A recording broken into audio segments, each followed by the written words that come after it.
ছিল না, আজকে হয়েছে। আমরা তো একজন হিন্দু, জানি না গরুকে কি করতে হবে, গোমাতা করতে হবে। গোমাতা যদি করবি তাহলে সরকার বাড়ি নিয়ে গোমাতা করুক।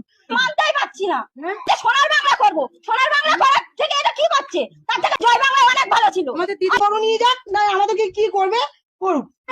মুসলিম বা তারাও হিন্দু, তারা তো মিশছে একসাথে, আমরা তো একসাথে আছি। তারা কোনোদিন দেননারি করেনি কি কারু আমাদের গলা ধাক্কান দিইনি। ওদের কুরবানিটা ওদের করতে দাও, আমরা বাঁচি। আমার মতো সরকার এটা বুঝতে পারছে না, সরকার কি ধরনের কি কিরকম নিয়ম চালু করেছে। বিজেপি ভোট দিয়েছি বলে বিজেপি কিনে নিয়েছে, এটা কোনো যুক্তির কথা হলো না।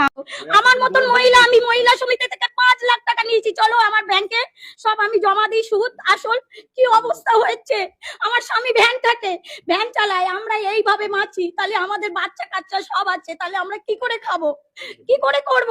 বিজেপি সরকার এসে আমরা মানলাম ভালো হয়েছে, কিন্তু এ কি সর্বনাশ হচ্ছে। উনি বলেছেন না বেটি বাঁচাও, বেটি কোথায় বাঁচাবেন? উনি বিশ্বের দিকে আমরা খেয়ে মরি, নাহলে পাবলিকের দলে এসে বলুক। আমার যদি কোনো ভুল হয়ে থাকে মুখ্যমন্ত্রীর কাছে আমি ক্ষমা চাইছি, আর আমি যদি সত্যি কথা বলি মুখ্যমন্ত্রী বিচার করবে।